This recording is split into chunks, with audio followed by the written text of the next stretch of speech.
हम याद करें भिक्षु स्वामी को, जब भिक्षु स्वामी शोभजी श्रावक को दर्शन देने के लिए नाथद्वारा पहुंचे, पूछा शोभजी कहाँ है? बोला शोभजी तो जेल में बंद है। बोला जेल में बंद है? बोला हाँ, ऐसी स्थिति उन्होंने लगला है, कोई अपराध किया है उसके कारण। आचार्य भिक्षु ने मन में सोचा शोभा और वह कोई अपराध करे ऐसा लगा तो नहीं, फिर भी लोग कह रहे हैं तो रहा नहीं गया। बोला जेल किधर है? उधर है, चलो शोभ जी को वहां दर्शन देने जाते हैं। आचार्य भिक्षु वहां से प्रस्थित हुए, जेलर से आज्ञा मांग करके भीतर गए और जिस कोठड़ी में जालियां जालियां लगी हुई थी वहां शोभ जी सामायिक कर रहे थे।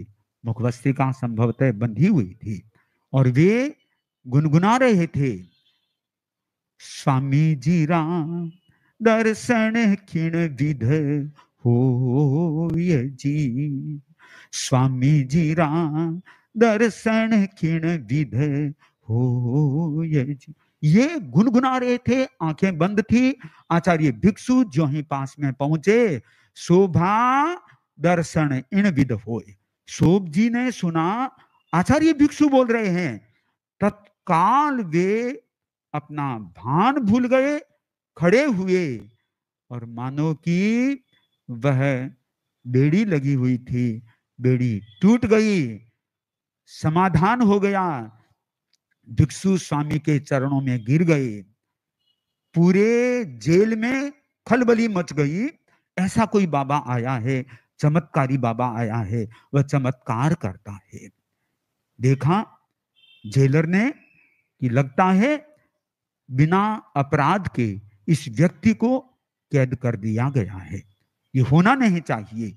आखिर उनको माफी मांगते हुए कहा कि शोभ जी हमारा कोई इसमें अपराध नहीं है, हमें तो जैसा अवगति मिली उसी के अनुसार हमने ऐसा किया था, पर मैं ये इस जेल के अंदर आप रहने लायक नहीं हो, मैं आज से ही बरी करता हूं।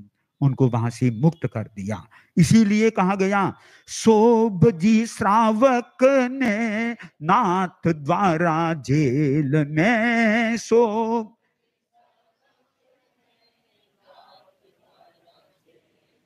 सदेह दर्शन देन भिक्षु आया जियो, उठता तड़ाक बेड़ा टूट दूरी पड़गी, उठ गीतो देख सारा इचरज पाया जियो, भिक्षु भिक्षु भिक्षु मारी आत्मा पुकारे, भिक्षु रो साचो परचो पायो जियो, जद जद भीड़ पड़ी भगता में,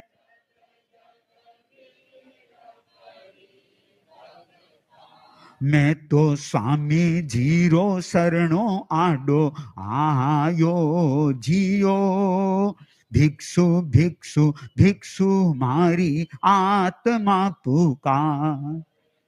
शोभ जी जो स्वामी जी के भक्त थे, बिना अपराध भी उन्हें जेल में रहना पड़ा, पर नियम कहता है वो क्यों रहे? कोई पूर्व में ऐसे कोई पाप कर्म भी किए थे जिसके कारण उनको जेल में जाना पड़ा। गलती नहीं होने पर भी किसी को जेल में जाना पड़ता है तो इसको कर्मों का एक कारण समझना चाहिए। बिना कर्मों के कुछ हो नहीं सकता। बोला वर्तमान में तो कुछ नहीं किया। बोला कर्म केवल वर्तमान का ही नहीं, अतीत का भी देखा जाता है। अतीत में कोई ऐसा पाप कर्म किया जाता है, उसका भुगतान उसको आगे करना पड़ता है। सीता